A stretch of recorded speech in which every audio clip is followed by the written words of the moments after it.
Time value of money. Time value of money किसे कहते हैं? Time value of money is an important consideration in decision making.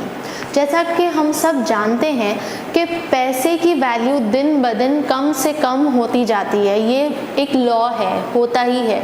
यकीनन 10 साल पहले जो 1000 रुपये की वैल्यू थी वो आज के दिन में नहीं है। 10 साल पहले 500 रुपये की जो वैल्यू होती थी वो आज के दिन नहीं है। आज के दिन 10,000 की वो वैल्यू है जो शायद 10 साल पहले 1000 रुपये की हुआ करती थी। एक बहुत बड़ी बात लगती थी लोगों को कि अगर किसी की तनख्वाह 1000 रुपये महीना होती थी। तो ये है टाइम वैल्यू ऑफ मनी कि वक्त के साथ साथ पैसे की वैल्यू गिरती चली जाती है। तो अब हमें बीइंग एन ऑर्गेनाइजेशन और बीइंग एन इन्वेस्टर हमें इस टाइम वैल्यू ऑफ मनी का ख्याल रखना है।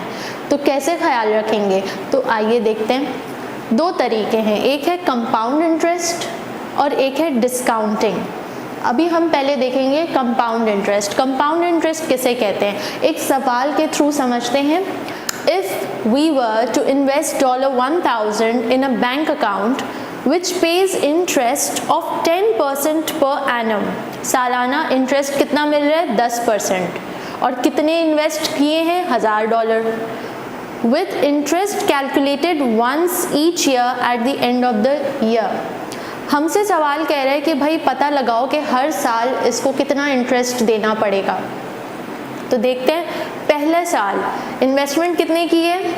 $1000। इस पे कितना इंटरेस्ट देना है?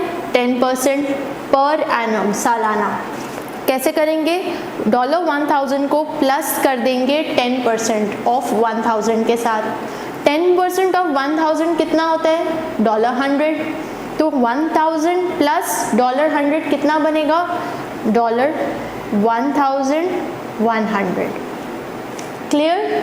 अब इसी स्टेटमेंट को हम इस तरह भी लिख सकते हैं, $1000 ब्रैकेट में 1 plus 10%।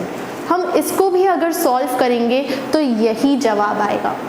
1000 multiply by 1 is equals to $1000 and then 1000 plus 10% of 1000 that is 1100। तो हमारे पास यही जवाब आएगा अगर इसको भी हम सॉल्व करेंगे। तो इसको ऐसे भी लिखा जा सकता है और इसको ऐसे भी लिखा जा सकता है, 1000 मल्टीप्लाई 1.1, आंसर यही आएगा। अब ईयर 2 में क्या होगा? अब ईयर 2 में हमारे बैंक अकाउंट में कितने डॉलर्स आ गए? $1100। अब ये जो $1100 ईयर 2 में आ गए हैं, तो अब ईयर 2 में जो इंटरेस्ट 10% है वो इस अमाउंट पे होगा, ना कि इस अमाउंट पे। ईयर 2 में $1100 प्लस 10%, यानी 10% अब किस पे इंटरेस्ट चार्ज हो रहा है? $1100 पे, जिसका जवाब आ रहा है 10% ऑफ 1100 इज $110। इसको हम इससे ऐड करेंगे तो हमारे पास आंसर आ जाएगा $1210। अब इसी तरह ईयर 3 में हम 1210 पे 10% चार्ज करेंगे। इसको कहते हैं कंपाउंड इंटरेस्ट। अगर ये सवाल सिंपल इंटरेस्ट का होता तो हम 10% ऑफ 1000 ही लेते और हर साल उतना ही लेते, यानी हर साल इंटरेस्ट आता $100, 10% ऑफ $1000। लेकिन चूंकि ये कंपाउंड इंटरेस्ट है तो अब हम क्या करेंगे? जो इंटरेस्ट की अमाउंट भी बैंक में जमा होती जा रही है उस पर भी इंटरेस्ट चार्ज करेंगे। सो $1100 जैसे यहाँ पे आया, ये इधर फॉरवर्ड हो गया, इस पे 10% दिया। इसी तरह ईयर 3 में 1210 पे 10% चार्ज होगा और फिर इसी तरह से सिलसिला चलता चला जाएगा। That is called compound interest. Alright, compound interest जो अभी हमने सॉल्व किया उसका एक फॉर्मूला है जो लर्न कर लिया जाए तो सम की जो भी डिटेल्स हैं आपने बस उस फॉर्मूला में अप्लाई करना है and you will get the answer. तो उसका फॉर्मूला है S is equals to P 1 plus R in the bracket to the power N। S क्या है? S is the future value जो कि निकालनी है आपको कि 2 साल बाद क्या अमाउंट हो जाएगी। अगर आज के दिन मैं इतने डॉलर्स इन्वेस्ट करूं और इतने डॉलर्स क्या है? P, आज की value. P the amount invested now, आज के दिन जो आप इन्वेस्ट करोगे वो P कहलाएगा। और ये P आज के दिन आप इन्वेस्ट करोगे एक इंटरेस्ट रेट पर और कितने सालों तक, 2 साल तक, 5 साल तक, 6 सालों तक।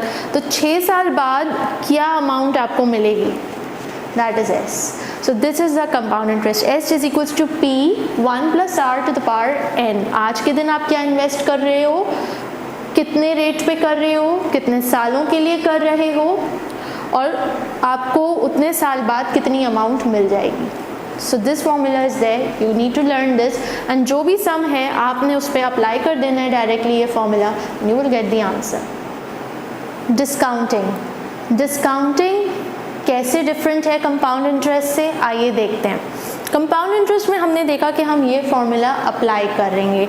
हमें पता क्या करना है कि हमने इन फ्यूचर ये प्रोजेक्ट कितना कमा के देगा अगर हम आज के दिन में एक पर्टिकुलर अमाउंट इन्वेस्ट करते हैं तो एक पर्टिकुलर रेट में for a period of years. All right, अब हमें डिस्काउंटिंग में क्या पता करना है, हमें डिस्काउंटिंग में ये पता करना है कि हमें ये मालूम है कि हमें 10 साल बाद कितनी अमाउंट चाहिए. हम 10 लाख रुपए नेक्स्ट 5 ईयर्स में कमाना चाहते हैं, तो हम आज के दिन कितनी अमाउंट साइड करें, किस रेट पे करें और कितने सालों तक करें कि हमें 10 साल बाद ये अमाउंट मिल जाए. इसकी हम एग्जाम्पल के थ्रू इसको समझेंगे. A business person wants to have $13,310 in 3 years time. इस बिजनेस पर्सन को क्या चाहिए, $13,310 चाहिए. कितने सालों बाद, 3 साल के अरसे में. ये चाह रहा है कि इसका S 13,310 आ जाए.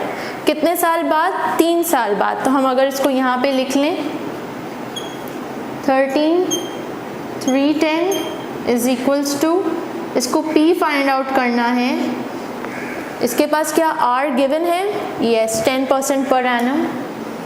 1 प्लस 10%, कितने सालों बाद, 3 साल बाद. तो ये मैंने डिटेल्स फॉर्मूला में अप्लाई कर दी. लेकिन फ़र्क क्या है डिस्काउंटिंग और कंपाउंड इंटरेस्ट में, कि डिस्काउंटिंग को ये पता करना है और कंपाउंड इंटरेस्ट में ये पता करना है. So let's see. And has decided to put some money aside now which will earn interest of 10% per annum.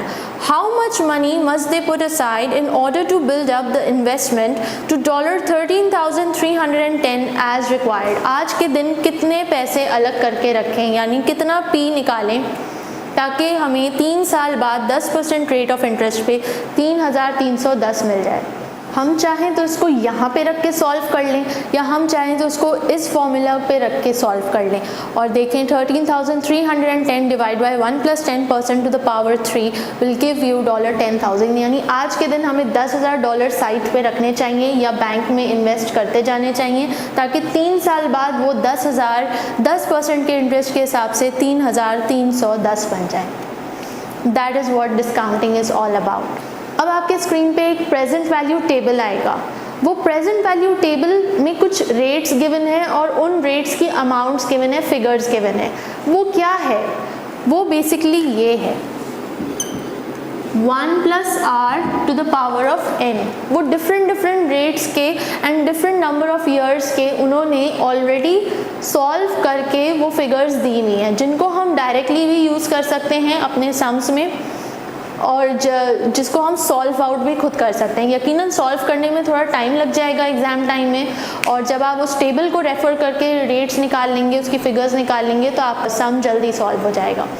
It depends, कभी कभी सवाल में ऑलरेडी वो रेट्स गिवन होते हैं प्रेजेंट वैल्यू टेबल के, और कभी कभी वो खुद आपको बोलते हैं कि आप प्रेजेंट वैल्यू टेबल को रेफ़र करें. यहाँ पे compound interest, discounting, I hope आपको क्लियर है. Now we are going to move on to the next topic.